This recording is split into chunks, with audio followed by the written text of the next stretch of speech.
الحمد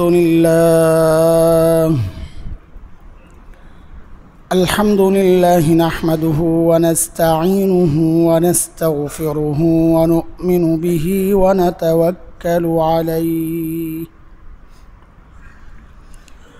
ونعوذ بالله من شرور أنفسنا ومن سيئات أعمالنا من يهده الله فلا مضل له ومن يضلله فلا هادي له وأشهد أن لا إله إلا الله وحده لا شريك له وأشهد أن سيدنا وسندنا وحبيبنا ومولانا محمدا عبده ورسوله اللهم صل على محمد وعلى آل محمد كما صليت على إبراهيم وعلى آل إبراهيم إنك حميد مجيد اللهم بارك على محمد وعلى آل محمد كما باركت على إبراهيم وعلى آل إبراهيم إنك حميد مجيد أما بعد فأعوذ بالله من الشيطان الرجيم بسم الله الرحمن الرحيم يا أيتها النفس المطمئنة ارجعي إلى ربك راضية مرضية فادخلي في عبادي وادخلي جنتي آمنت بالله صدق الله العلي العظيم محترم حاضرين গত কয় জুমআ থেকে দুই জুমআ আমরা এই আয়াতগুলো পড়ে পড়ে কিছু কথা শুনছিলাম বলছিলাম সূরা ফজরের শেষ 4 আয়াত আম্মাপারা যে আয়াতগুলোতে আল্লাহ সুবহানাহু ওয়া তাআলা একটা বিশেষ সময়ে বিশেষ শ্রেণীকে ডেকে বলছেন তোমরা চলে আসো তোমাদের রবের কাছে চলে আসো ফেরত আসো যে রবের সিদ্ধান্তে দুনিয়ায় তুমি রাজি ছিলে খুশি মনে সব মেনেছ রব আজকে ফলাফল ঘোষণা করছেন রবও তোমার উপর রাজি সুতরাং পুরস্কার গ্রহণের পালা এখন রবের স্পেশাল বান্দা যারা আছে বিশেষ বান্দা তাদের দলভুক্ত হও এবং রবের জান্নাতে তোমরা ঢুকে যাও এই ছিল আয়াতগুলোর মোটামুটি তর্জমা সেই বিশেষ শ্রেণীটা কারা তা আমরা বলেছি সেই বিশেষ শ্রেণী কোরআনই বলছে সেই বিশেষ শ্রেণী হচ্ছে নফসে মুতমাইন্না শব্দগুলো বলেছি বারবার উচ্চারণ করলে আমাদের জন্য ইজি হবে আমরা বলতে পারি না যেহেতু এগুলো উচ্চারিত হয় না যেখানে নফসে মুতমাইন্না আমাদের হওয়া দরকার সেখানে নফসে মুতমাইন্না উচ্চারণই করতে পারি না আমাদের জন্য কত দুর্ভাগ্য এটা তো বলেন তো আমার সাথে নফসে মুতমাইন্না বলেছি, পড়া মুখস্থ আছে কিনা, মনে আছে কিনা? নফস কয় প্রকার? 3 প্রকার। মাশাআল্লাহ। তো এখানে সুবিধা আছে পরীক্ষা দেওয়ার। সুবিধা হইল যে 2-4 জন বললে তালে তালে বলা যায়, ফেল করার সম্ভাবনা কম। এই জন্য বলে ফেলবো, যারা জানি বলে ফেলবো, তো বাকিরাও পাস করে ফেলবে ইনশাআল্লাহ। তো বলেন নফস কয় প্রকার? 1 নম্বর নফস হচ্ছে নফসে আম্মারা, যার কাজ হচ্ছে শুধুই গুনার হুকুম করা, গুনার নির্দেশ করা, গুনার দিকে নিয়ে যাওয়া, উৎসাহিত করা। মানুষ নফসে আম্মারা ওই মানুষকে বলে, ওই নফসকে বলে যে নফস গুনাহ তো করায়, কিন্তু গুনার পরে কোনো অনুশোচনা জাগে না, কোনো অনুশোচনা নাই। এটা কাফের গোষ্ঠীও হইতে পারে, নামধারী মুসলমানও হইতে পারে। বহু নামধারী মুসলমান এমন আছে যারা গুনাহ তো করে, কিন্তু বলে না এটা এতে করে আমার ইমানের কিছু সমস্যা হয় নাই। হ্যাঁ, ইমান ভঙ্গের কারণ যেগুলো আছে তার মধ্যে যা যা আছে সব করে। অন্যের পূজা পর্বণে যায়, তাদেরকে শুভেচ্ছা জানায় এবং এটা ঠিক আছে বলে, বলেও আবার বলে কি এটা এতে করে আমার ইমানের কোনো সমস্যা নাই। মানে ইমানের উপর এমন সিল লেগে গেছে যে এটা যাওয়ার আর কোনো রাস্তা নাই, এবার আমি যা ইচ্ছা তাই করতে পারি। দোস্ত, বিষয়টা এমন না। নবী আলাইহিস সালাম বলেছেন, যেমন সময়ও আসবে সকালে ইমানদার ছিল, বিকালে বেঈমান হয়ে মারা গেছে। আবার সন্ধ্যায় বেঈমান ছিল, সকালে আল্লাহ তাআলা ইমান দিয়ে দিছেন, এমন যোগও আসবে। আসবে কি আমরা তো দেখতেছি, সকাল সন্ধ্যা মানুষ বেঈমান হচ্ছে। হ্যাঁ, বিশেষ করে এই জাতীয় কোনো প্রোগ্রামগুলো যখন আসে, বিভিন্ন উপলক্ষ, এই প্রোগ্রামগুলোতেই দেখি বহু মানুষ বেঈমান হয়ে যাচ্ছে। এমন এমন কথা বলে, ইমান থাকার কোনো কারণ নাই। এমন কথা বলে যে বেঈমান হওয়ার জন্যে যথেষ্ট। আরও হালকা কথাও মানুষকে বেঈমান বানায়, তার চেয়েও কঠিন কথা তারা বলে ফেলে। তো এই এক একটা পূজা আসে আর লাখো মানুষ বেঈমানের রাস্তায় যোগ দেয়। আল্লাহ তাআলা আমাদের সবাইকে হেফাজত করেন। দেখেন, আমরা আগেও বলেছি, ধর্ম নিরপেক্ষতা মানে কাউকে সাপোর্ট করা না। ধর্ম নিরপেক্ষতা মানে প্রত্যেকের ধর্ম তাকে মানতে দেওয়া, সুযোগ দেওয়া। ইসলাম আমাকে বাধ্য করে নাই যে তার ইবাদত যেটা সে করে, সঠিক করুক বেঠিক করুক, তাকে আটকায়া দেওয়া। আমার সাথে থাকার সুযোগ তার আছে।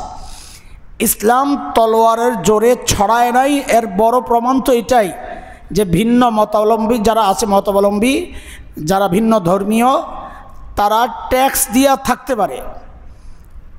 অপশন 3টা, হয় আমার সাথে যুদ্ধ করো, লড়াই করো, যে জিতবে সে, অথবা ট্যাক্স দিয়ে থাকো, অথবা মুসলমান হয়ে যাও।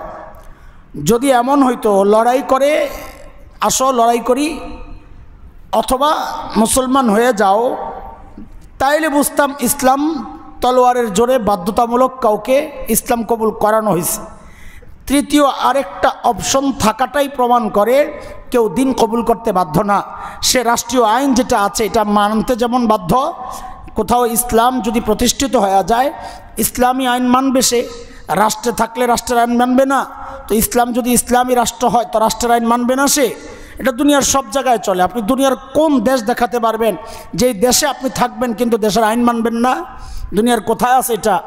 তো যদি রাষ্ট্র ইসলামী রাষ্ট্র হয় তো ইসলামী রাষ্ট্র ইসলামী শরিয়া মোতাবেক চলে, তো সে আইন মানতে আপনি বাধ্য। কিন্তু আপনি থাকলে সেখানে ট্যাক্স দিয়ে থাকবেন, জিজিয়া কর দিয়ে থাকবেন। আপনি কি দুনিয়ায় আমাদের এই দেশে, আমরা তো এই দেশের বাসিন্দা, আমরা কি এই দেশে ট্যাক্স কর দেওয়া ছাড়া থাকতেছি? তো আলাদা করে এটা ইসলামের উপর কেন এই দোষটা চাপে যে আমরা মুসলমান? ইসলাম জোরপূর্বক মানুষকে মুসলমান বানাইছে। আরে মুসলমান যদি জোরপূর্বক কাউকে মুসলমান বানাইতো তো ভারতে কোনো হিন্দু থাকতো না। এত লম্বা টাইম মুসলমানরা শাসন করেছে। এত লম্বা টাইম মুসলমান শাসন করার পরেও এখনও যে এত হিন্দু, এটা প্রমাণ করে যে কারো উপর জোর জবরদস্তি করা হয় নাই। গত এই 10 বছর আমাদের পার্শ্ববর্তী দেশের সরকার, তাদেরকে যে আমরা দেখেছি এই 2 টার্ম 14-19 2 টার্মে আইসা যা করছে, সুবহানাল্লাহ, জয় শ্রীরাম বলতে বাধ্য করা হয়েছে। বহু জায়গায় গোমূত্র পান করতে বাধ্য করা হয়েছে। হ্যাঁ, আমাদের এমন একটা দেখার আরে ওটার প্রভাব তো ঢেউ তো এখানেও বেড়ে গেছে। এখানেও আমাদের সন্তানকে স্কুলে ওই খাওয়ায় খাওয়ায় জয় শ্রীরামের স্লোগান দেওয়া হচ্ছে। এটা আমরা কবে করেছি? কবে আমরা হিন্দু ছেলে খ্রিস্টান ছেলেকে ডেকে এনে বলি, বল তুই কালিমা বল, লা ইলাহা ইল্লাল্লাহ বল, জোর করে দেখান একটা। যদি কেউ করে সে অন্যায় করেছে, এটা ইসলাম না, এটা তার ব্যক্তিগত বিষয়। আমার দিন, আমার শরিয়া কাউকে জোরপূর্বক মুসলমান করতে বাধ্য করে না। এটাই বলে লা ইকরাহা ফিদ্দিন, দিন কবুল করতে কাউকে বাধ্য করা যাবে না। হ্যাঁ, দিন মানতে বাধ্য করতে হবে। কেউ যদি দিন কবুল করে তাইলে সে মানতে বাধ্য। দুনিয়ায় সব জায়গায় এই সিস্টেমই তো চলে। সেনাবাহিনীতে যোগ দিতে আপনি বাধ্য না, কিন্তু যোগ দিলে আপনি তাদের আইন মানবেন না, এটা কোনো নিয়ম আছে নাকি? বলেন আপনারা। আপনি যোগ দিতে তো বাধ্য না, কিন্তু যদি চাকরি নিয়েই নেন আর যদি বলেন না আমি এখন এই আইন মেনে চলবো না, আমি আমার মতো চলবো, চলবে? তো দুনিয়ায় কোথাও এটা চলে না। যোগ দেওয়ার পর নিজের মন মতো চলা যায় না, তো ইসলামে যোগ দেওয়ার পর আপনি নিজের মন মতো কেন চলবেন? হ্যাঁ, এটা কোন কোন সিস্টেম হলো আমি বুঝি না। ইসলাম, আবারও বলি, কাউকে ইসলাম কবুল করতে জবরদস্তি করে না, কোথাও নাই, এটা ইতিহাস নাই আমাদের। যদি কোথাও হয়ে থাকে এটা তার ব্যক্তিগত সমস্যা, এটা ব্যক্তিগত জুলুম, এটার দায় ইসলাম নেবে না। তো যাই হোক, বলতেছিলাম যে আমাদের নফসে আম্মারা কাকে বলে? যে গুনাহ করে কিন্তু অনুশোচনা জাগে না। এটা কাফেররাও হইতে পারে, আবার নামধারী মুসলমানও হইতে পারে। যারা গুনাহ তো করে কিন্তু মনে করে যে আমার ঈমান যায় নাই, এটা একটা ধোঁকা। 2 নম্বর নফসের নাম ছিল নফসে লাওয়ামা। নফসে লাওয়ামা, যে গুনাহ করার পর তার নফস, তার ভেতর থেকে অনুশোচনা জাগে যে কাজটা ঠিক হয় নাই। আমাদের প্রায় সবাই আমরা এই লেভেলের, এই গ্রুপের। আমাদের কাজ হচ্ছে এই লেভেল থেকে পরবর্তী লেভেলে নিয়ে যাওয়া নিজেকে। এটার পদ্ধতি 3টা। মুজাহাদা, চেষ্টা প্রচেষ্টা। এই চেষ্টার কিছু প্রক্রিয়া আমরা আলোচনা করতেছিলাম। নিজের চেষ্টা প্রচেষ্টায় মানুষ নফসে লাওয়ামা থেকে নিজেকে নফসে মুতমাইন্নায় নিয়ে যেতে পারে। নফসে মুতমাইন্না কারা? যাদের গুনাহ করতে জাগে, মনে জাগে ইচ্ছা, সে করে না। এটা নিজের চেষ্টা প্রচেষ্টায় হয়। নিজের চেষ্টা প্রচেষ্টা যখন পুরাপুরি হয় তখন আরেকটা বিষয় জোরে, সেটা হচ্ছে হেফাজত। আল্লাহ তাকে হেফাজত করে, গুনাহ থেকে আল্লাহও বাঁচায় দেন। এটা সাধারণ মানুষের ক্ষেত্রে হইলে বলে হেফাজত, নবীদের ক্ষেত্রে হইলে বলে ইসমত। এজন্য আমরা বলি সমস্ত নবী মাসুম। কেন? আল্লাহ বাঁচাইয়া দিছেন। এই যে বাঁচাইছেন, ওইটা কখন? যখন নিজেরা মুজাহাদা করেছে, গুনাহ থেকে বাঁচার চেষ্টা প্রচেষ্টা করেছে, তো আল্লাহ তারপরে তাদের উপর রহম দ্বারা তাদেরকে বাঁচাইয়া দিছেন। যেমন হযরতে ইউসুফ আলাইহিস সালাম বলেছেন, ওমা উবাররিউ নাফসি ইন্নান নাফসা লাআম্মারাতুম বিসসুই ইল্লা মা রাহিমা রাব্বি। আমি নিজের পবিত্রতা বর্ণনা করছি না, কিভাবে করব? আমার ভিতরে একটা নফস আছে, যে নফস আমাকে গুনাহ করতে নির্দেশ করে। নফসের কাজই এটা। তবে ইল্লা মা রাহিমা রাব্বি, আল্লাহ যাদের উপর রহম করে বাঁচায়া দেন তাদের হিসাব আলাদা। আলহামদুলিল্লাহ, আল্লাহ যাদের উপর রহম করে বাঁচায়া দেন তাদের হিসাব আলাদা। তো আল্লাহ বাঁচায়া দেন নবীদেরকেও, আল্লাহ বাঁচান সাধারণ মানুষকেও। নবীদেরকে বাঁচানো এটাকে বলে ইসমত। আল্লাহ তাদেরকে সব সময়ই বাঁচান, সব সময়ই বাঁচান। কারণ নবীদের মুজাহাদা সব সময় চলেছে। মানুষকেও আল্লাহ বাঁচান, মাঝে মধ্যে ছাড়েন। কেন? তার মুজাহাদা কমে গেছে। মুজাহাদা মানে সর্বোচ্চ চেষ্টা প্রচেষ্টাকে বলে মুজাহাদা, যেখান থেকে শব্দ জিহাদ, সর্বোচ্চ চেষ্টা করা দিন প্রতিষ্ঠার জন্যে। তো আমাদের আলোচনা চলতেছিল নফসে লাওয়ামা থেকে নফসকে কি করে মুতমাইন্না বানানো যায়। মনে আসেনি? পিছনের পড়া 4টা আমলের কথা বলেছি। এক হচ্ছে জিকির, আরেক হচ্ছে ফিকির, সুন্নত, সোহবত, আল্লাহওয়ালাদের সোহবত, সুন্নতের জিন্দিগি, আল্লাহওয়ালাদের সোহবত, আর হচ্ছে বেশি বেশি জিকির, আর হচ্ছে বেশি বেশি ফিকির। ফিকিরের আলোচনা গত সপ্তাহে আমরা ঢুকেছি, এর আগেও ঢুকেছিলাম। ফিকিরের আলোচনা গত সপ্তাহে আমরা 3 ধরনের ফিকিরের আলোচনা করেছি। ফিকির কি? চিন্তা করা। কি নিয়ে চিন্তা করা? তো প্রথম বলেছি 1 নাম্বার ফিকিরের 1 নাম্বার ছিল আল্লাহর সিফাত, জাত না, আল্লাহর সত্তাকে নিয়ে চিন্তা করা যাবে না, তাইলে আমি বিভ্রান্ত হয়ে যাব, পাগল হয়ে যাব। আল্লাহ আমার আকলে ওই শক্তি দেয় নাই যে আল্লাহর জাত আর সত্তা নিয়ে আমি চিন্তা করতে পারবো। তো বলেছি স্বর্ণকারের ওই ছোট্ট পাল্লা দিয়ে হিমালয় মাপা যায় না। আমাদের এই ছোট্ট আকল দিয়ে আল্লাহকে মাপতে গেলে আমার আকল হারায়া যাবে, মানে আমি পাগল হয়ে যাব। তো এই জন্যে আল্লাহর জাত আর সত্তা নিয়ে চিন্তা না করা, এটা আল্লাহ যেমন আছেন তেমন। হ্যাঁ, আল্লাহর সিফাতের কথা যেহেতু আল্লাহ নিজে বলেছেন, হাদিসে আসছে, সেই জন্য আমরা আল্লাহর সিফাত নিয়ে চিন্তা করব। তো কয়েকটা উদাহরণ দিছি, মালিকের উদাহরণ দিছি, গফফারের উদাহরণ দিছি। আমরা এই বিষয়ে আরও আলোচনা আমাদের আছে, রহমান রহিমের উদাহরণ দিছি। এগুলো নিয়ে যত বেশি চিন্তা করব, আল্লাহর প্রতি আমার মহব্বত সম্মানবোধ তত বেশি বাড়তে থাকবে। যত বাড়বে ততই আমার নফস লাওয়ামা থেকে মুতমাইন্নার দিকে এগোতে থাকবে। তো বলেন ফিকিরের 1 নাম্বার কি? আল্লাহর সিফাত নিয়ে ফিকির করা। ফিকির তো বুঝেন না, চিন্তা করা আর কি, গভীরভাবে চিন্তায় মগ্ন হওয়া। 2 নাম্বার হচ্ছে আমাকে দেওয়া আল্লাহর নেয়ামতগুলো নিয়ে চিন্তা করা। মনে আছে কিনা? আমার প্রত্যেকটা নেয়ামত নিয়ে চিন্তা করা। হারিয়ে যার চোখ নাই সে জানে চোখের কি দাম। আমার যদি হাত না থাকতো কী হতো, যেটা পা না থাকলে কী হতো? কত মানুষ আছে নাই, কত মানুষ শুইতে পারে না, শুইলে খাওয়া উপরের দিকে উঠে যায়। কত মানুষ খাওয়া রাখতে পারে না, বের হয়ে যায়। আহা, অথচ আমি খাচ্ছি, দিব্যি ঘুমাচ্ছি, আরাম করছি, এই কাত ওই কাত, যেভাবে ইচ্ছা শুইতে পারতেছি, হাঁটতেছি। কত মানুষ রাস্তায় দাঁড়ায় দাঁড়ায় ভিক্ষা করতেছে, কত বাচ্চা রাস্তায় দাঁড়ায় দাঁড়ায় ভিক্ষা করতেছে। ওই বাচ্চার বাবাকে যে আল্লাহ বানাইছেন, ওই আল্লাহ আমাকেও বানাইছেন। হ্যাঁ, এইভাবে আল্লাহর সমস্ত নেয়ামতগুলো নিয়ে চিন্তা করতে থাকা। যাহারে আমি করি গুনাহ, আল্লাহ দেন অক্সিজেন। দুনিয়ায় অক্সিজেন কিনতে পাওয়া যায় না। এক একটা নিঃশ্বাস প্রশ্বাসের কি দাম, লাইফ সাপোর্টে যারা থাকে ওদেরকে যা জিজ্ঞেস করেন। দুনিয়ার মানুষ অক্সিজেন কিনে নেয়, আর আমি শুধু কিনছি না, বরং যার বিরোধিতা করতেছি, কিনা তো দূরের কথা, যার বিরোধিতা করতেছি সেই আল্লাহ আমার ওই বিরোধিতা অবস্থায়ও আল্লাহ আমাকে অক্সিজেন দিয়ে বাঁচায় রাখতেছেন। আল্লাহু আকবার।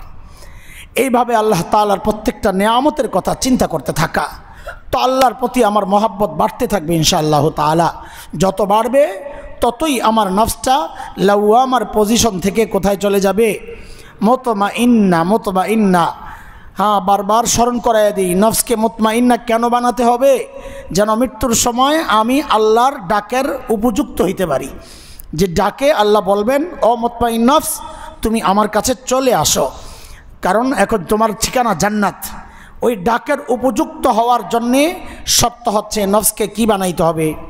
মুতমাইন্না বানাইতে হবে। তো আবার বলি, 1 নাম্বার আল্লাহর সিফাত, আল্লাহর গুণগুলো নিয়ে চিন্তা করা। 2 নাম্বার আমাকে দেওয়া আল্লাহর নেয়ামত নিয়ে চিন্তা করা। 3 নাম্বার বলেছি আত-তাফাক্কুর ফি আইয়ামিল্লাহ। অতীতের যত পাপিষ্ঠরা যে সমস্ত কারণে আযাবের সম্মুখীন হয়েছে, কোরআনে আছে, ওয়া ইমিন কারিয়াতিন আতাত আন আমরি রাব্বিহা ওয়া রাসূলিহি ফাহাসাবনাহা হিসাবান শাদীদা ওয়া আযাবনাহা আযাবান নুকরা। কঠিন শাস্তি, এমন শাস্তি আল্লাহ তাআলা দিয়েছেন অতীতের বিভিন্ন সম্প্রদায়কে। এগুলো নিয়ে চিন্তা করা, আল্লাহ তাদেরকে শাস্তি কি দিয়েছেন, কেন দিয়েছেন? কয় জিনিসের চিন্তা? 2টা। শাস্তি কেন দিছেন, কোন অপরাধে, শাস্তির ধরন কি ছিল, প্রক্রিয়া কি ছিল। 2টা চিন্তা করলেই দেখবেন ইনশাআল্লাহ নিজে থমকে দাঁড়াবো। হায়, যেই সমস্ত অপরাধের কারণে অতীতের কওম শাস্তির মুখোমুখি হয়েছে, ওই অপরাধগুলো এই সমাজের মানুষ এমন একটাও পাইবেন না যা আমরা করি না। শুধু কি তাই, বরং মাত্রা চিন্তা করলে অতীতের পাপিষ্ঠদের পাপের মাত্রা যা ছিল তার চেয়ে অনেক বেশি মাত্রায় এই সমাজের মানুষ এই অপরাধগুলো করে যাচ্ছে, অনেক বেশি মাত্রায়। আপনি দেখেন, সমকামিতার এক ভয়ঙ্কর অপরাধ কওমে লূত যা করেছে। হযরত লূত আলাইহিস সালামের কওম, ইসরাইল জর্ডানের মাঝামাঝির যেই মৃত সাগরের যেই চিহ্ন আছে ওই এলাকা, একটা নির্দিষ্ট অঞ্চলের মানুষ করেছে, আল্লাহ আযাব দিয়ে শেষ করে দিয়েছেন। অথচ এই অপরাধ সারা দুনিয়ায় ছড়াইয়া গেছে, আমার এই সোনার দেশেও ছড়াইয়া দেওয়ার চক্রান্ত চলতেছে। পাঞ্জাবি বানাচ্ছে ঈদের, সেখানেও ওদের যে লোগো আছে লাগাইয়া দিচ্ছে, আপনাদের প্রিয় আরংওয়ালারা হাতার মধ্যে ওই রংধনুর লোগো লাগাইয়া দিচ্ছে। কিরে ভাই, হঠাৎ করে তোমাদের মনের মধ্যে এত রং কোত্থেকে জাগলো? হঠাৎ করে মনের মধ্যে এত রং কোত্থেকে জাগলো যে আমার ঈদের পাঞ্জাবিতে তোমরা তোমাদের লোগো লাগাইয়া দিচ্ছ? রংধনুর সাথে ঈদের কি সম্পর্ক? আপনাদের এগুলো জিজ্ঞেস করার তো কোনো সময় নাই, কারণ ব্র্যান্ডের পাঞ্জাবি তো লাগবে। ঈমান চলে যাক, আমার দিন আর শরীয়ত আক্রান্ত হোক, তাতে আমার কি যায় আসে? আমার তো ব্র্যান্ড দরকার। যারা এই সমস্ত অপরাধকে প্রমোট করে, এদের কোনো পণ্য ক্রয় করা মানে এদেরকে সহযোগিতা করা, আর এদেরকে সহযোগিতা করা মানে এদের যে পাপ এরা ছড়াতে চাচ্ছে, ওই পাপের একজন সহযোগী আমিও হয়ে যাচ্ছি। নাউযুবিল্লাহি মিন যালিক। আমাদের দেশে যে সমস্ত কোম্পানি পাপকে প্রমোট করে, ইমানদার যদি হয়ে থাকেন, ওই সমস্ত কোম্পানির পণ্য শুধু বয়কট না, অন্যদেরকেও বয়কট করতে উৎসাহিত করা আপনার জন্য ফরজ। এটা ইমানদার আপনি না, এই ইমান আপনার একটু সুন্দর করে সাজাবে আপনাকে, ওই চিন্তায় আপনার ইমানকে নাপাক করতেছে, এটা আপনার কাছে কিচ্ছু যায় আসে না। এই হলো আমাদের ইমানের হালত। আমাদের সুরত সুন্দর হোক, ভেতর কি আসে যায়? সুরত বাহির তো রূপ ঠিক তো করতে পারে। লা হাওলা ওয়ালা কুওয়াতা ইল্লা বিল্লাহিল আলিয়্যিল আযীম। অতীতের সমস্ত অপরাধীদের অপরাধগুলো চিন্তা করা আর তাদের শাস্তিগুলো কোরআন থেকে হাদিস থেকে পড়া, যে আল্লাহ কওমে আদকে কি শাস্তি দিয়েছেন, কওমে সামুদকে কি শাস্তি দিয়েছেন, তারা কতটা শক্তিশালী হওয়া সত্ত্বেও আল্লাহ তাদেরকে ধ্বংস করেছেন। ফেরাউন আজকের দুনিয়ার জালেমদের মতো ছিল না আরও শক্তিশালী ছিল? নমরুদ আরও শক্তিশালী ছিল কিনা? তাইলে জুলুমের কারণে তাদের যদি পতন হয়ে থাকে, তো নিশ্চয়ই দুনিয়ায় যারাই জুলুম করবে তাদের পতন হবেই হবে ইনশাআল্লাহ, কোনো সন্দেহ নাই। জুলুমের পতন অনিবার্য, কোনো সন্দেহ নাই। কারণ আল্লাহ তাআলা জালেমকে কোনোদিন ছাড় দেন না, আল্লাহ ছাড় দেন না। হ্যাঁ, আল্লাহু আকবার। তো অতীতের গুনাহগার অপরাধী যারা শাস্তি পাইছে, এদেরকে নিয়ে চিন্তা করা, এদের শাস্তি নিয়ে চিন্তা করা, নিজেরা ওই সমস্ত পাপ থেকে বিরত থাকা, অন্যদেরকে উৎসাহিত করা, এটা হচ্ছে আমার একটা জিম্মাদারি। যদি এই কাজ করি তাহলে আমার নফসটা লাওয়ামা থেকে কি হয়ে যাবে? আস্তে আস্তে মুতমাইন্না হয়ে যাবে। কয়টা গেল ভাই? 3 ফিকির। আপনারা পড়া মুখস্থ না করলে তো আমার সমস্যা, আমার বারবার বলতে হয়। বলে কয় ফিকিরের কথা গেল? 3 ফিকির। টোটাল আমল কাজ হচ্ছে 4টা। নফসে লাওয়ামা থেকে মুতমাইন্না নেওয়ার মোট কাজ কয়টা? বেশি বেশি জিকির। বলেন 1 নম্বর কাজ কি? বেশি বেশি জিকির করব। বেশি বেশি জিকিরের মধ্যে তিলাওয়াত উত্তম জিকির, কোরআন তিলাওয়াত। এই জন্য বেশি বেশি কোরআন আল কারীমের তিলাওয়াত করব। 2 নম্বর হচ্ছে যা আমল করব সব সুন্নত তরিকায় করব। সুন্নতের পাওয়ার এত যে সুন্নত সাধারণ আমলকেও ইবাদত বানায়া দেয়। এই জন্যে আমরা সব কাজ করব সুন্নত তরিকায়। সুন্নত তরিকায় মানে কি? যে কোনো কাজ করার সময় চিন্তা করব এই কাজটা আমার নবী কিভাবে করেছেন। হ্যাঁ, 3 নম্বর হচ্ছে আল্লাহ ওয়ালাদের সোহবতে যাব বেশি বেশি, নেককার ইমানদারদের সোহবতে বেশি বেশি যাব। যত বেশি ইমানদারদের সোহবতে থাকব তত বেশি আমার গুনাহ করার যে ইচ্ছা এটা দুর্বল হইতে থাকবে এবং গুনাহ থেকে বাঁচা সহজ হবে।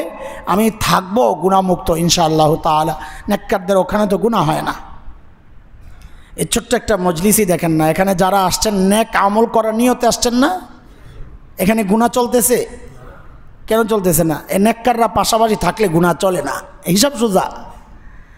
এখানেই দেখেন না, এই ছোট্ট মজলিসটা, এখানে তো আমরা গুনাহ করতেছি না। কেন? এই যে নেককাররা পাশাপাশি বসা। নেককাররা যখন পাশাপাশি থাকে অটোমেটিক আল্লাহ তাআলা ওই মজলিসটাকে গুনাহমুক্ত বানায়া দেন। এটা নেককারদের সোহবতের বরকত। সাহাবায়ে কেরাম নবীর সোহবত পাইছেন, যার কারণে কোনো সাহাবী গুনাহ যদি হয়েও গেছে রাখেন নাই, তাড়াতাড়ি পরিষ্কার করে ফেলছেন। এই জন্যে সাহাবীরা মাগফুর, সমস্ত সাহাবীকে আল্লাহ মাফ করে দিয়েছেন, যার কারণে কোনো সাহাবীর কোনো দোষ ত্রুটি ভুল অযোগ্যতা দুর্বলতা এগুলা নিয়ে কোনো কথা বলা যাবে না। কেন? আল্লাহ মাফ করে ফুল অ্যান্সার হিসাবে কবুল করে ফুল নাম্বার দিয়ে দিয়েছেন। আল্লাহ যাদেরকে ফুল নাম্বার দিয়েছেন, আমি বেওকুফ জাহেল মূর্খ, তাদেরকে নাম্বার দেওয়া এটা আমার মূর্খতা ছাড়া কিচ্ছু না। অনেক মূর্খ আছে সমাজে যারা সাহাবীদেরকে পয়েন্ট দেয়, পয়েন্ট, লা হাওলা ওয়ালা কুওয়াতা ইল্লা বিল্লাহ। ও আলেম নামের কলঙ্ক, যে সাহাবীরে পয়েন্ট দেয়, নাম্বার দেয়, ও আলেম নামের কলঙ্ক। যদি কোনো আলেম নামের জাহেল যদি এই কাজ করে থাকে, সাহাবীরে পয়েন্ট দেয় না, 90 দেয়, 85 দেয়, লা হাওলা ওয়ালা কুওয়াতা ইল্লা বিল্লাহ। তুমি জাহেল, সাহাবীরে পয়েন্ট দেওয়ার কে? তুমি মক্তবের ছাত্র না, তুমি কেজির ছাত্র না, তুমি ইউনিভার্সিটির প্রফেসরের নাম্বার দাও না। হ্যাঁ, কয় কাজ গেল বলে? 3টা। 4 নাম্বার হচ্ছে ফিকির। ফিকির ফিকির কি? চিন্তা করা, গভীর চিন্তায় মগ্ন হওয়া। কি নিয়ে ফিকির? 1 নাম্বার আল্লাহর গুণগুলি নিয়ে চিন্তা করা বেশি বেশি। আল্লাহ, আমার আল্লাহ কত মহান, এত বিশাল দুনিয়া আল্লাহর সৃষ্টি, সুবহানাল্লাহ। বিশাল দুনিয়া আল্লাহ চালাইতেছেন, সুবহানাল্লাহ। আল্লাহ কত সুন্দর করে বানাইছেন, এগুলো দেখতে থাকা আর আল্লাহর শুকরিয়া আদায় করতে থাকা। 3 নাম্বার হচ্ছে আমাকে দেওয়া আল্লাহর নিয়ামত নিয়ে চিন্তা করা। 4 নাম্বার অতীতের সমস্ত সম্প্রদায়কে নিয়ে চিন্তা করা, তাদের আযাব ও গজব নিয়ে চিন্তা করা, তাদের অপরাধগুলো নিয়ে চিন্তা করা। এই পর্যন্ত গত জুমায় আমরা আলোচনা করেছি, গত জুমা পর্যন্ত এই আলোচনা হয়েছে। আজকে হচ্ছে ফিকিরের 4 নাম্বার দিকটা। কি নিয়ে ফিকির কর? সেটা হচ্ছে প্রতি রাতে ঘুমানোর আগে দিয়ে আমি আমাকে নিয়ে ফিকির করব। আজকে সারাদিন আমার কিভাবে কাটছে ওইটা নিয়ে 2টা জিনিস বের করব। ভালো কি করছি, সমস্ত ভালো কাজগুলো বের করব। আজকে আমার এই কাজ করার তৌফিক হয়েছে, আলহামদুলিল্লাহ, আমি এই ভালো কাজগুলো করছি। সমস্ত ভালো কাজগুলো টেনে টেনে বের করে মনে করে শেষ আলহামদুলিল্লাহ। কি পড়ব? আল্লাহর শুকরিয়া আদায় করব। সমস্ত ভালো কাজগুলো চিন্তা করে আল্লাহর শুকরিয়া আদায় করব, আলহামদুলিল্লাহ বলবো। কেন? এটা আল্লাহ তাআলার তৌফিকের কারণে হয়েছে। আল্লাহ যদি না চাইতেন এই কাজগুলো করা আমার পক্ষে সম্ভব ছিল না। যে আল্লাহ আমাকে এই কাজগুলো করার সুযোগ করে দিয়েছেন, তৌফিক বলে এটাই, সুযোগ করে দিয়েছেন, ওই আল্লাহর প্রশংসা, শুকরিয়ার কৃতজ্ঞতা, এটা সবাই চায়, দুনিয়ার সবাই। আমরাও তো চাই কিছু করলে মানুষ কৃতজ্ঞ হোক, এটা কে না চায়? আল্লাহও বান্দার কাছে এটাই চান, বান্দা শুকরিয়া আদায় করুক। বাকি শুকরিয়ার আমার যে লাভ, একটা তো আখিরাতের লাভ আছেই, যে শুকরিয়া আদায় করলে আল্লাহ আখিরাতে বিনিময় দিবেন। আর নগদ লাভ হচ্ছে আল্লাহ তাআলার ওয়াদা, লা ইন শাকারতুম লা আযীদান্নাকুম। তুমি যদি শুকরিয়া আদায় করো বান্দা, তো আমি নিয়ামতকে বাড়াইয়া দিব, অবশ্যই বাড়াইয়া দিব। দেখেন, একটা সূক্ষ্ম ব্যাপার আছে এখানে, বলি আপনাদেরকে। স্বাভাবিকভাবেই আমাদের মাথায় ঢুকে কি, আমি নিয়ামতের শুকরিয়া আদায় করলে আল্লাহ আমাকে ওই নিয়ামত আরও বাড়াইয়া দিবেন, তাই না? আমাদের মাথায় তো এটাই ঢুকছে। আমি 100 টাকা পাইছি, আল্লাহ দিছেন, তা আমি শুকরিয়া আদায় করছি, আলহামদুলিল্লাহ, আল্লাহ আমার 100 টাকা দিছেন। তা আমার চিন্তা হইলো এই শুকরিয়ার কারণে আল্লাহ ভবিষ্যতে আমাকে এর চেয়ে বেশি দিবেন, 200 টাকা দিবেন। এটাই তো আমার মাথায় ঢুকছে, তাই না? কিন্তু অনেক মুফাসসির জিনিসটাকে ব্যাপক রাখছেন, যে আল্লাহ বলেছেন লা আযীদান্নাকুম, আমি তোমাকে বাড়ায়া দিব। কি বাড়াবেন এটা আল্লাহ বলেন নাই, তুমি কারণ নির্দিষ্ট করতেছ যা আমি যেই নিয়ামতের শুকরিয়া আদায় করছি আল্লাহ ওই নিয়ামত বাড়াইবেন। আল্লাহ তো বলেন নাই আমি ওই নিয়ামত বাড়াবো, আল্লাহ বলতেছেন আমি বাড়ায়া দিব। আর আল্লাহ অন্য জায়গায় বলেছেন আনা বিজন্নি আব্দি বি, আমার সম্পর্কে আমার বান্দা যে ধারণা রাখে আমি ঠিক তেমনই। বান্দা যদি চিন্তা করে আল্লাহ নির্দিষ্ট করেন নাই বাড়াবেন, তো আল্লাহ বলেন আমিও নির্দিষ্ট করে তোকে বাড়াবো না, লা আযীদান্নাকুম, আমি আমার সব নিয়ামত তোকে বাড়াই দিব। হিসাব তো সোজা, লা আযীদান্নাকুম। ওই যে আমরা লাইলাতুল কদরের মাসআলায় আপনাদেরকে বলেছি, খায়রুম মিন আলফি শাহর, মনে আছে না? 1000 মাসের চেয়েও উত্তম। তো মাঝে মধ্যে আমরা হিসাব নেই, এই 1000 মাস জানি কতদিন? 84 বছর 4 মাস। তো গত রমজানে পড়া মুখস্থ করাইছি, আছে কিনা হিসাব করছি তো ঠকছি, বলেন মনে আছে? হিসাব করছি তো কেন? আরে আল্লাহ বলতেছেন উত্তম, তুমি 84 বছর 4 মাস কিভাবে হিসাব করো? আল্লাহ বলতেছেন উত্তম। উত্তম মানে এটা আপেক্ষিক শব্দ, ব্যক্তি হিসাবে উত্তম কম বেশ হয়, ব্যক্তি হিসাবে বেশি কম বেশ হয়। ফকির বেশি বললে তার বেশির একটা লিমিট আছে, প্রধানমন্ত্রী বেশি বললে সেটারও একটা লিমিট আছে। আল্লাহ বলছেন বেশি, সুবহানাল্লাহ। এটা কত বেশি? বলে 1000 মাসের চেয়েও উত্তম কত? বলে আমার আল্লাহ বড় যত। আমি কেন নির্দিষ্ট করে ঠকতে যাব? ঠিক এখানেও একই কথা, লা ইন শাকারতুম লা আযীদান্নাকুম। বান্দা তুমি যদি শুকরিয়া আদায় করো আমি আল্লাহ বাড়ায়া দিব। বলে কত বাড়াবেন? বলে কত শুই না, তোর লাভ কি? আমি বড় যত বাড়াবো তত। সুবহানাল্লাহ বিহামদি। কাজে যেই নিয়ামতের শুকরিয়া আদায় করছি শুধু ওই নিয়ামতেই বাড়বে এমনটা না। আল্লাহ আরও বিভিন্ন নিয়ামত, যা আমার জরুরত, আমার দুনিয়ার জন্য জরুরত, আমার আখিরাতের জন্য জরুরত, আল্লাহ সমস্ত নিয়ামত বাড়াইয়া দিবেন ইনশাআল্লাহ তাআলা। এই জন্যে আমার কাজ হচ্ছে নিজেকে নিয়ে ভাবা। কি ভাবা? যে আমি সারাদিন বসে বসে চিন্তা করব আমি কি কি ভালো কাজ করছি আজকে, আল্লাহ কি কি তৌফিক দিছেন, সবগুলো চিন্তা করে বলবো লাকাল হামদি ইয়া আল্লাহ, আলহামদুলিল্লাহ, আল্লাহ আপনি তৌফিক দিছেন তাই করছি, আলহামদুলিল্লাহ। এরপর সারাদিনের ভুলগুলো চিন্তা করব, কি কি ভুল করছি আজকে, আমি কি কি গুনাহ করে ফেলছি। দুনিয়ার কেউ না জানলেও আমি জানি, আল্লাহ জানেন। হ্যাঁ, এমন গুনাহও আছে যা আমি জানি না, আল্লাহ জানেন। এমন বহু গুনাহ আছে যা আমরা গুনাহ তো করছি কিন্তু বুঝতে পারতেছি না এটা গুনাহ। বহু গুনাহ আছে, গুনাহ না চেনার কারণেও হইতে পারে, আবার আমি অসতর্ক ছিলাম সে কারণে হইতে পারে, আমি বুঝিও নাই গুনাহ হয়ে গেছে। এই সমস্ত গুনাহগুলো একসাথে করে এরপর দিল থেকে আল্লাহর কাছে একটু অনুতপ্ত হয়ে ক্ষমা চাওয়া, আল্লাহ আমি ভুল করছি, আমারে মাফ করে দাও, এই গুনাহগুলো হয়ে গেছে। আমাদের বড়রা বলেন দুইভাবে চাওয়া যায়, গুনাহ ধরে ধরে মাফ চাওয়া, যে আল্লাহ আজকে এই কাজটা করতে পারি নাই, করেছি, মাফ করে দাও, ধরে ধরে ধরে ধরে মাফ চাওয়া। আরেকটা হচ্ছে একদম টোটাল করে মাফ চাওয়া, আল্লাহ আজকে সারাদিন যা গুনাহ করছি, আমি জেনে যা করেছি না জেনে যা করেছি, যেই গুনাহ আমি জানি সেগুলাও, যেই গুনাহ আমি জানি না আপনি জানেন তা থেকেও, আল্লাহ আমি সমস্ত গুনাহ যা করছি, আমি অপরাধ করেছি, আমি স্বীকার করতেছি, আমি লজ্জিত, আমি অনুতপ্ত, আমি ওয়াদা করতেছি আর করব না, আমাকে আজকের মতো মাফ করে দেন আল্লাহ।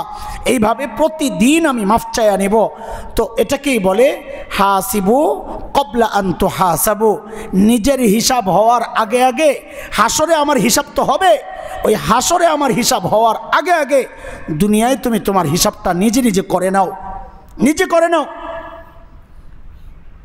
মেসেজ ডিলিট করেন না, খালি মেসেজ ডিলিট করে না মানুষ, এই কিছু মেসেজ ডিলিট করে দেন, লাগবে না বাদ। এখন যদি কেউ মোবাইল চেক করে, এই তোমার কাছে না এই মেসেজ আসছিল কই, বলে ডিলিট করে দিস, নাই জিনিস নাই, সব ডিলিট হয়ে গেছে, বাস ওটা বাদ, ডিলিট হয়ে গেছে। হাসরের মাঠেও কিন্তু বান্দা, অনেক বান্দা ওই অবস্থার মুখোমুখি হবে। আমল নামা, গুনাহ কই, দুনিয়ায় ডিলিট করে আসছি, এখন আর হিসাব নাই। দুনিয়ায় হিসাব যে ক্লোজ করে দেয়, হাসরের মাঠে তার হিসাব হবে না। কোরআনে কারীমে আসছে হিসাবান ইয়াসীরা, সহজ হিসাব। আম্মা জান আয়েশা রাদিয়াল্লাহু আনহা জিজ্ঞেস করছেন, ইয়া রাসূলুল্লাহ হিসাব আবার সহজ কেমনে হবে? হিসাব হইলেই তো ধরা, এটা সহজ মানিটা কি? তো নবী আলাইহিস সালাম বলেছেন, হিসাব সহজ মানি হচ্ছে হিসাব না করা। তো আমল নামা ধরাইয়া লও, খুঁজি কিতাব ধরো, তুমি তোমার কিতাব ধরো, আমল নামা ধরো, যাও। এটা হচ্ছে সহজ হিসাব। যদি খোলা হয়, ইকরা কিতাবাক, কোরআনের কথা পড়ো পড়ো, কি কি আছে পড়ো। আয় আল্লাহ, তখন বান্দা চিৎকার করা শুরু করবে, মালি হাজাল কিতাব লা ইউগাদিরু সাগীরা ওয়ালা কাবীরা ইল্লা আহসাহা। এটা কেমন আমলনামা, আমার একটা ছোট গুনাহ ছোটে নাই, বড় গুনাহ ছোটে নাই, সব দেখি লেখা। হায়, এখন আমার কি হবে? এটা হচ্ছে হিসাব যদি নেওয়া হয় তাই। আর হিসাব সহজ হিসাব মানি বন্ধ, কিতাব খোলা হবে না, আমলনামা খোলা হবে না, ধরাইয়া দিবে, যাও তোমার আমলনামা নিয়া তুমি তোমার জান্নাতে চলে যাও।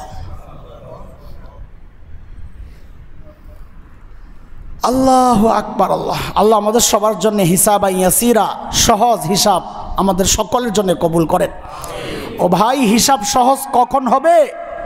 যখন কেউ নিজের হিসাব দুনিয়ায় করে নেয়। দুনিয়ায় যে নিজের হিসাব করে নেয়, শুধু তার হিসাবটাই সহজ হিসাব হবে। দুনিয়ায় যে নিজের হিসাব করে না, তার হিসাব তো রয়ে গেছে। হিসাব তো হবে, হিসাব তো হবেই।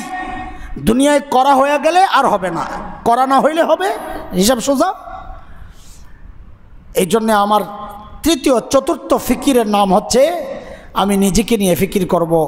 সারাদিনের সমস্ত নেক আমালগুলো মনে করে করে আল্লাহর শুকরিয়া আদায় করব, আলহামদুলিল্লাহ। আর সমস্ত গুনাহগুলো মনে করে করে আমি অনুতপ্ত লজ্জিত হয়ে আল্লাহর কাছে মাফ চাইব ইনশাআল্লাহ তাআলা। ঠিক আছে ইনশাআল্লাহ। ফিকিরের এই চতুর্থ প্রকার গেল।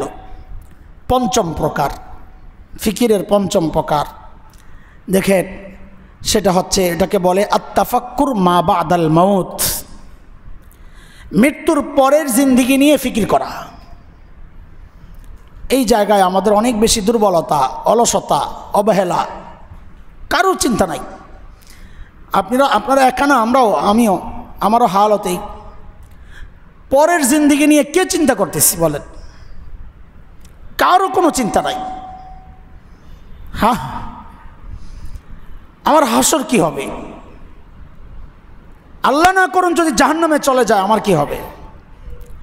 কবরের জিন্দেগিতে কি হবে? মৃত্যুর সময়ের অবস্থা কি হবে? কারো কোনো চিন্তা নাই, চলছে বাস। এই চিন্তা যত কম, মানুষ আখিরাত এর প্রতি ততই উদাসীন। এই জন্যে নবী আলাইহিস সালাম বলেছেন, এক জায়গায় গিয়ে দেখেন মানুষ খুব হাসাহাসি করতেছে, খুব হাসাহাসি করতেছে। নবী আলাইহিস সালাম থামাইছেন, থামায়া বলছেন, আখিরাতের কথা চিন্তা করলে এই হাসি বন্ধ হয়ে যেত, আখিরাতের কথা জানলে হাসি বন্ধ হয়ে যেত। এরপর নবী আলাইহিস সালাম বলেছেন, আকসিরু যিকরা হাজিমিল লাজ্জাতাল মাউত। যে বিষয় তোমার দুনিয়ার সুখ আনন্দ শেষ করে, সেই মৃত্যুকে বেশি বেশি স্মরণ করো। কবরস্থানে যাওয়ার মাকসাদ কি? আমরা তো কবর জিয়ারতে খুব যাই। কেন? মসজিদ থেকে দোয়া করলে পাবে না কবরওয়ালা? বলেন, আপনি এখান থেকে রব্বির হামহুমা পড়লে আপনার মা বাবার কবরে যাবে না? এখান থেকে তেলাওয়াত করলে মা বাবার কবরে যাবে না? তা আমি কেন যাই কবরস্থানে? কবরস্থানে যাওয়ার উদ্দেশ্য কবরওয়ালার উপকারিতার চেয়ে নিজের ব্যাপারটা বেশি, যে কবরে যত বেশি যাব তত বেশি আমার কবরের জিন্দেগির কথা মনে হবে, যাহারে একদিন এই কবরে তো আমাকেও ঢুকতে হবে। এ হচ্ছে কবরস্থানে যাওয়ার মাকসাদ। অথচ এই সমাজের মানুষ এতটা বেহায়া নির্লজ্জ হয়ে গেছি আমরা, সেই এখন শুনতেছি রিপোর্ট আসতেছে কবরস্থানে বসে বসেও মানুষ পাপাচারে লিপ্ত হচ্ছে। কেন আসছো এখানে? যে জায়গাটা একটু নিরিবিলি আছে, লা হাওলা ওয়ালা কুওয়াতা বিল্লাহ। ছেলে মেয়ে বসে বসে আড্ডা দিচ্ছে, প্রেমিক প্রেমিকা কবরস্থানে। সাংবাদিক গেছে, এখানে কেন আসছো? জায়গাটা একটু নিরিবিলি পাইছি। চিন্তা করছেন ও আখিরাতে বিশ্বাস করে? অথচ কবরের ওই কবরবাসীর চিৎকার যদি সে শুনত, হাদিসের কথা, যখন ওই লোহার মুগুর বলে, ওইটা দিয়ে যখন একজন অন্ধ বধির ফেরেশতা যখন পিটাইতে থাকবে, যে কানেও শোনে না, চোখেও দেখে না, তার কাজ হচ্ছে শুধু পিটা। যখন ওই পিটাইতে থাকবে আর বিষাক্ত 99টা সাপ যখন নিয়োগ করবেন আল্লাহ তাআলা, যেই এক একটা সাপ সম্পর্কে হাদিসের কথা যদি একটা বিষাক্ত ওই সাপ যদি একটা নিঃশ্বাস দুনিয়ায় দেয়, দুনিয়ার সমস্ত গাছপালা জ্বলে ছাইত হবে, আর কোনোদিন কোনো গাছপালা জন্ম নেবে না। এত বিষ। পারমাণবিক অস্ত্রের কথা তো শুনেছি আমরা, ওটা বিশ্বাস করি, কিন্তু কবরের ওই সাপের নিঃশ্বাস এটা কত বিষাক্ত! যার নিঃশ্বাস এত বিষাক্ত, তার ছোবল কত বিষাক্ত! আছে কোনো চিন্তা? মানুষ আর জিন ছাড়া সমস্ত মাখলুক ওই কবরওয়ালার চিৎকারের আওয়াজ পায়, আঘাতের আওয়াজ পায়। এই জন্যে বহু কবরের কাছে জীবজন্তু লাফাইতে থাকে অস্থির হয়ে। হাদিসে আসছে, নবী আলাইহিস সালাম বলেছেন, এক জায়গা দিয়ে যাচ্ছিলেন, ওট লাফাইতে শুরু করেছে। নবী আলাইহিস সালাম জিজ্ঞেস করছেন, এখানে কারো কবর আছে? কার কবর? খবর লও, তোমরা কি চেনো? তো বলেছে, হ্যাঁ, এখানে কি ইসলামের আগেই, আপনি এক মদিনায় আসার আগেই কিছু মুশরিক, তাদের কবর এগুলা। নবী আলাইহিস সালাম বলছেন, তাদের কবরে শাস্তি হইতেছে। ও টের পেয়ে গেছে, দুনিয়ার সব জীবজন্তু টের পায় কবরে আযাব হইলে, আওয়াজ পায়। মানুষ পায় না, জিন পায় না। কেন পায় না? নবী আলাইহিস সালাম বলেছেন, ওই কবরের আওয়াজ যদি কেউ পাইতো, দুনিয়ার কেউ আর হুশ ঠিক রাখতে পারতো না, বেহুশ হয়ে যেত। আর আওয়াজ পায়া দেখা ইমান, এটার নাম ইমান না। ইমান হচ্ছে ইমান বিল গায়ব, না দেখে বিশ্বাস করার নাম ইমান, দেখে বিশ্বাস করার নাম ইমান না। যার কারণে মৃত্যুর চূড়ান্ত মুহূর্তে কেউ যদি ইমান কবুল করে, তার ইমান গ্রহণযোগ্য না। কেন? এখন মৃত্যুর আলামত দেখে তুমি ইমান আনছো, ইমানের কোনো দাম নাই আল্লাহর কাছে। আল্লাহর কাছে ইমানের দাম হইল ইমান বিল গায়েব, না দেখে বিশ্বাস করা। নবী বলেছেন, বিশ্বাস করছি। এই জন্যে আল্লাহ তাআলা কবরের আযাবের ওই বিষয়গুলো মানুষের বোধের বাইরে রাখছেন। আল্লাহ আওয়াজটা মানুষের কান পর্যন্ত পৌঁছান না, জীবজন্তুর কানে পৌঁছান না। যদি বসতো, মানুষ হুশে থাকতো না, বেহুশ হয়ে যেত। লা হাওলা ওয়ালা কুওয়াতা ইল্লা বিল্লাহিল আলিয়্যিল আযীম। তো বলি, কত আফসোসের কথা, যেখানে কবর চিন্তা করে আমি আমার দুনিয়ার জিন্দেগি পরিবর্তন করার কথা, সেই মানুষ কতটা নির্লজ্জ আর কতটা আখিরাত সম্পর্কে উদাসীন, সেই কবরস্থানে বসে বসে গুনার কাজে লিপ্ত হচ্ছে। নাউযুবিল্লাহি মিন যালিক, নাউযুবিল্লাহি মিন যালিক।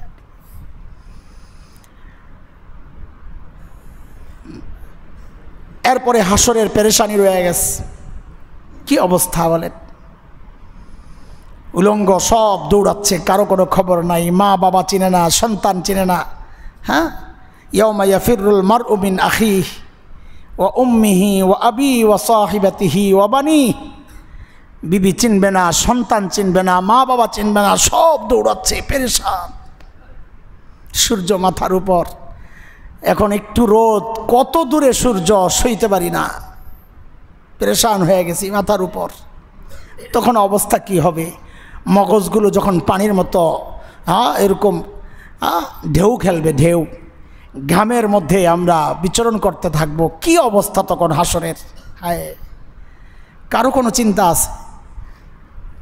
কি ইমান আনছি আমরা বলেন তো? আসলে আসলে আমাদের ইমানের হালতটা কি বলেন তো? এগুলো অনেকের কাছে অবিশ্বাস্য মনে হয়। আপনি বেঈমান যে হাসরের মাঠের ওই পেরেশানি বিশ্বাস করে না, হাসরে বিশ্বাস করে না, কবরের আযাবে বিশ্বাস করে না, মৃত্যু যন্ত্রণা বিশ্বাস করে না, সে বেঈমান, ইমান থাকবে না। এই জন্যে পঞ্চম ফিকিরের নাম হচ্ছে আত-তাফাক্কুর মা বা'দাল মাউত। মৃত্যুর পরের জিন্দেগি নিয়ে একটু ফিকির করা। ফিকিরটা কিভাবে করব? এটাকে আমাদের বড়রা শিখাইছেন আমাদেরকে। মৃত্যুর মোরাকাবা করা, প্রতিদিন মৃত্যুর মোরাকাবা করবেন, প্রতিদিন মৃত্যুর মোরাকাবা করবেন ভাই, প্রতিদিন মৃত্যুর মোরাকাবা করবেন। একটা মুহূর্ত হইল, 1-2 মিনিটের জন্য হইল, প্রত্যেকে প্রতিদিন মৃত্যুর মোরাকাবা করবেন। মোরাকাবা কি? মৃত্যুর মোরাকাবা কি আমি দেখাইতেছি, শুধু শব্দটা মুখস্থ রাখেন, মনে রাখেন। বলেন, প্রতিদিন কি করব? ইনশাআল্লাহ মৃত্যুর মোরাকাবা করব। প্রতিদিন মৃত্যুর মোরাকাবা করব, প্রতিদিন মৃত্যুর মোরাকাবা করব ইনশাআল্লাহ। মৃত্যুর মোরাকাবা কেমনি? মোরাকাবা মানে ধ্যান করা। আপনাদের গুরুরা শিখায় আপনাদের ধ্যান করতে।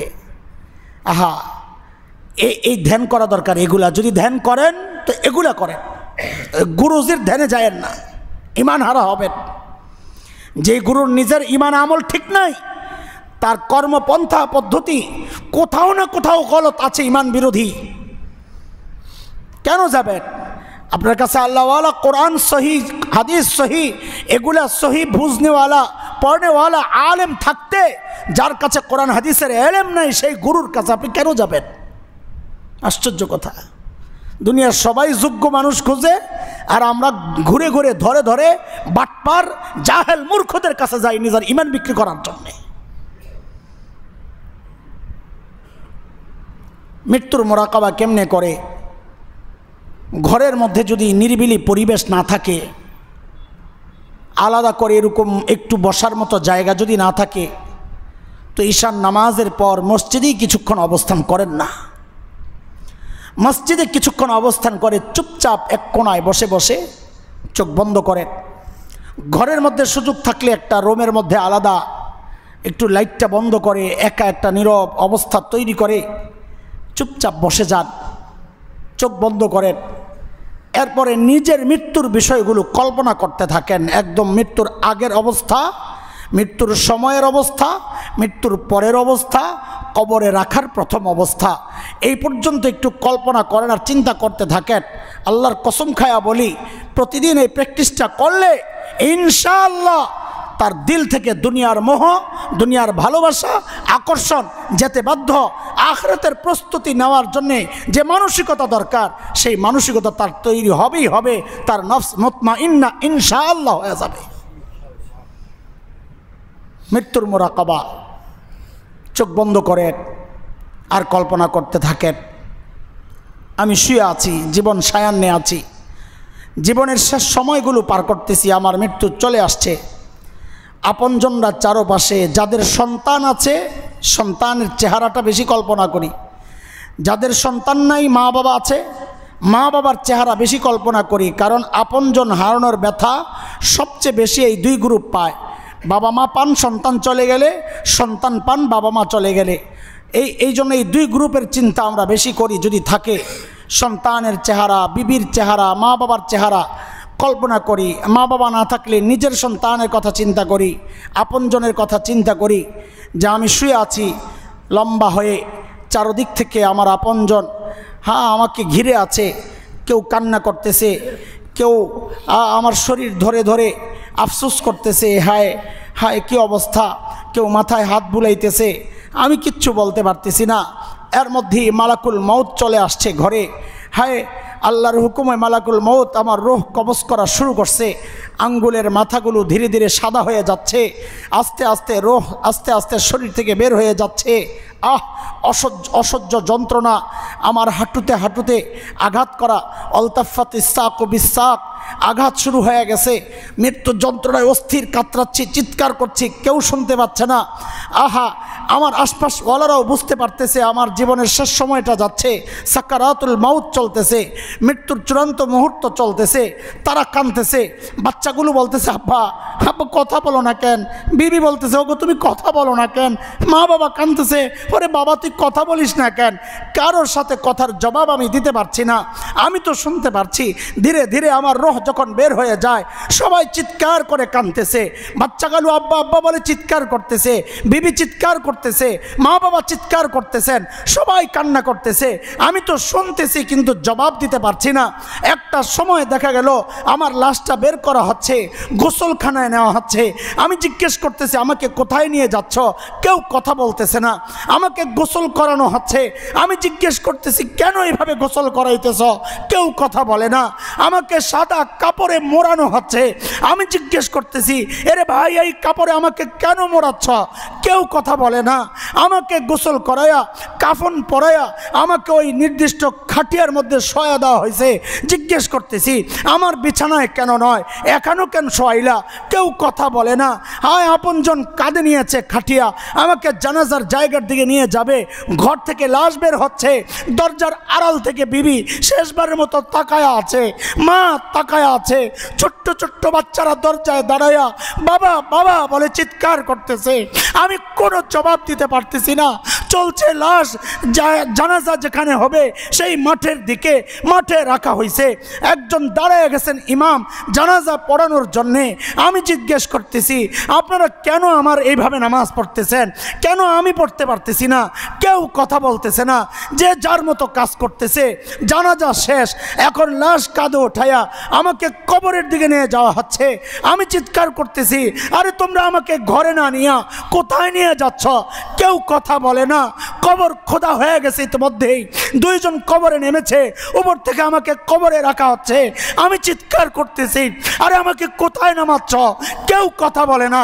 কবরে শোয়া আমার শরীর থেকে গিটগুলো খুলে দিয়ে, আমার চেহারার কাপড় সরাইয়া দিয়া, আমার উপরে তক্তার কাঠ বাঁশ এগুলো রেখে মাটি যখন দেওয়া হচ্ছে, আমি চিৎকার করতেছি, আর আমাকে কোথায় রেখে যাচ্ছ? ধীরে ধীরে অন্ধকার হয়ে যাচ্ছে, কেউ নাই। সবাই আমাকে কবরে রেখে অন্ধকার হয়ে গেছে, কেউ নাই, সবাই চলে যাচ্ছে। পায়ের আওয়াজ পাইতেছি, জুতার আওয়াজ পাইতেছি। আমি তো চিৎকার করতেছি, আরে আমার চিৎকার শোনার মতো কেউ নাই। অন্ধকার ঘরের মধ্যে ফেরেশতা চলে আসছে, আমাকে বসায়া দিছে। জিজ্ঞেস করা শুরু হয়ে গেছে আমার রবকে। আমি বলতেছি হা হা লা আদ্রি, আমি তো জানি না। কেমনে জানবো? দুনিয়ায় তো রব মানি নাই, এখন কবরে কেমনে জানবো? আমাকে দিন সম্পর্কে জিজ্ঞেস করা হচ্ছে। আমি বলছি হা হা লা আদ্রি, হায় আমি তো জানি না। কেমনে জানবো? দুনিয়ায় তো দিন মানি নাই, তো কবরে কেমনে দিন জানবো? আমাকে নবী দেখায়া জিজ্ঞেস করা হয়েছে, ইনিকে আমি কেমনে চিনবো? দুনিয়ায় নবীর সুন্নত তো মানি নাই। আমি চুল রাখছি বিধর্মীদের মতো, আমি কাপড় পরছি বিধর্মীদের মতো, আমি ব্র্যান্ডের চিন্তা করেছি, আমি সুন্নতের চিন্তা করি নাই। হা হা আমি কেমনে চিনবো?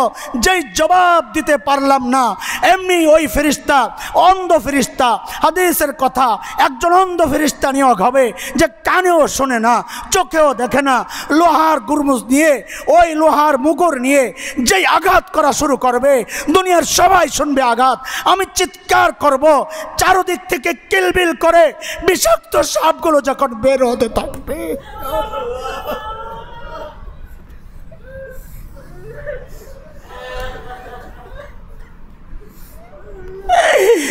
বিষাক্ত সাপগুলো যখন ছোবল দিতে থাকবে, মাটি বলবে, মাটি দুনিয়ায় তুই আমার সবচেয়ে নিকৃষ্ট মানুষ ছিলি, আমি কিচ্ছু বলতে পারি নাই তোকে, তুই যা মনে চাই তাই করেছিস, আজকে তোকে আমি বাগে পেয়ে গেছি।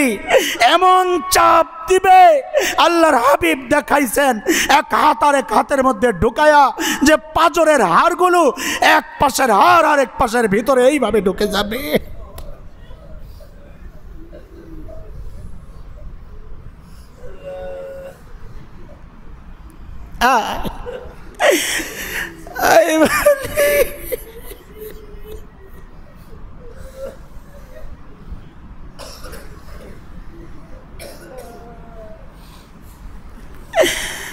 আল্লাহ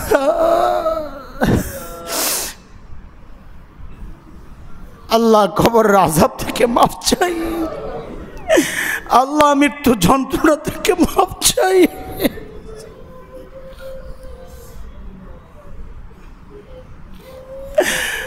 لا حول ولا قوة إلا بالله العلي العظيم.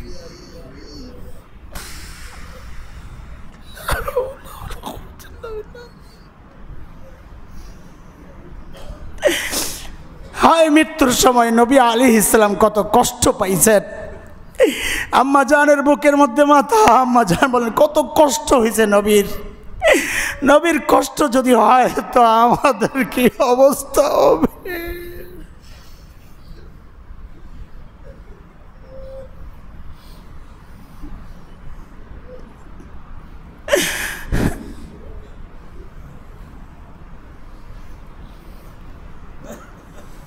দোস্ত প্রতিদিন একটু মোরাকাবা করেন, প্রতিদিন 1-2 মিনিট বের করে মৃত্যুর মোরাকাবা করেন, মৃত্যুর মোরাকাবা করেন, কবরের মোরাকাবা করেন, আখিরাতের চিন্তা করেন।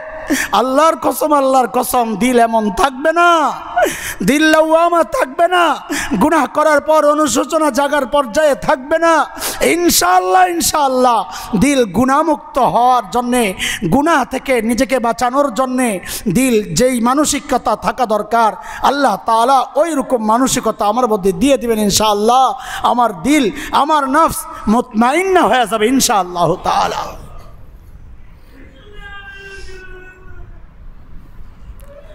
যদি দুনিয়ায় নফসকে মুতমাইন্না বানাইতেই পারি, যদি দুনিয়ায় নফসকে মুতমাইন্না বানাইতেই পারি, তো মৃত্যুর সময় আর ওই যন্ত্রণা হবে না ইনশাআল্লাহ। কারণ আল্লাহ তখন নিজেই ডেকে নেবেন, মেহমান ডেকে কোনো ভদ্র মেজবান হোস্ট বাড়িওয়ালা মেহমান ডেকে কোনোদিন মেহমানকে কষ্ট দেয় না।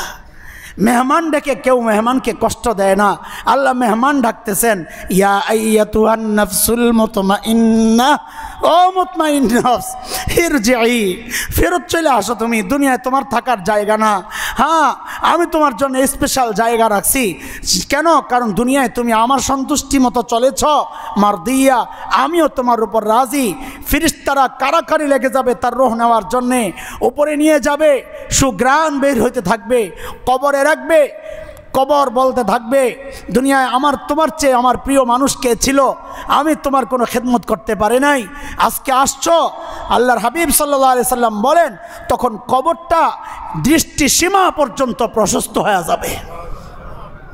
জান্নাতের দরজা খুলে দিবেন আল্লাহ তাআলা, জান্নাতের দৃশ্য দেখতে পারবে সে, জান্নাতের বাতাস খাইতে থাকবে, জান্নাতি খাবারের ব্যবস্থা হবে, জান্নাতি পোশাক পরাইয়া দেওয়া হবে। আর যদি গুনাহগার হয় তো সাথে সাথে জাহান্নামী পোশাক পরাইয়া দেওয়া হবে, জাহান্নামের গেট খুলে দেওয়া হবে। সেখান থেকে বিষাক্ত দুর্গন্ধ, গরম প্রচণ্ড বাতাস তার কবরে আসতে থাকবে, জ্বলতে থাকবে, অস্থির হয়, কষ্ট পেতেই থাকবে। আল্লাহ তাআলা আমরা যেন ওই ভয়ঙ্কর অবস্থার মুখে না পড়ি, সেই জন্যে আমাদের নফসে মুতমাইন্না বানাইতে হবে ইনশাআল্লাহ তাআলা। ইনশাআল্লাহ চারটা আমল করে নফসকে মুতমাইন্না বানাইতে পারি। এক হচ্ছে বেশি বেশি জিকির করার মাধ্যমে, সমস্ত আমল সুন্নত তরিকায় করার মাধ্যমে, আল্লাহ ওয়ালাদের সোহবতে বেশি বেশি যাওয়ার মাধ্যমে, আর হচ্ছে ফিকিরের মাধ্যমে। কিসের ফিকির? আল্লাহর সিফাতের ফিকির, আমাকে দেওয়া আল্লাহর নিয়ামতের ফিকির, পূর্ববর্তী উম্মত যারা আল্লাহর আযাবের শিকার হয়েছে তাদের অপরাধগুলো এবং শাস্তিগুলো, এগুলো নিয়ে ফিকির। 4 নম্বর নিজেকে নিয়ে ফিকির, আজকে সারাদিন কি ভালো কাজ করছি মনে করে করে আলহামদুলিল্লাহ বলা, গুনাহগুলো মনে করে করে তওবা করা। 5 নম্বর হচ্ছে মৃত্যুর পরের জিন্দেগি নিয়ে ফিকির করা। এই 5টা ফিকির যদি করি নিয়মিত জিকির আর তাসবিহ আর সুন্নত আল্লাহ ওয়ালাদের সোহবত যদি চালাই, ইনশাআল্লাহ নফস মুতমাইন হবে। আর আল্লাহ মৃত্যুর সময় ওই রহমতের ডাক দিয়ে আমাকে নিয়ে যাবেন ইনশাআল্লাহ তাআলা। আল্লাহ তাআলা আমাদের সকলের জন্যে ওই মৃত্যু নসিব করেন। আল্লাহ তাআলা আমাদের সকলের নফসে মুতমাইন্না বানায়া দেন। আমিন। ওয়া আখিরু দাওয়ানা আলহামদুলিল্লাহি রাব্বিল আলামিন।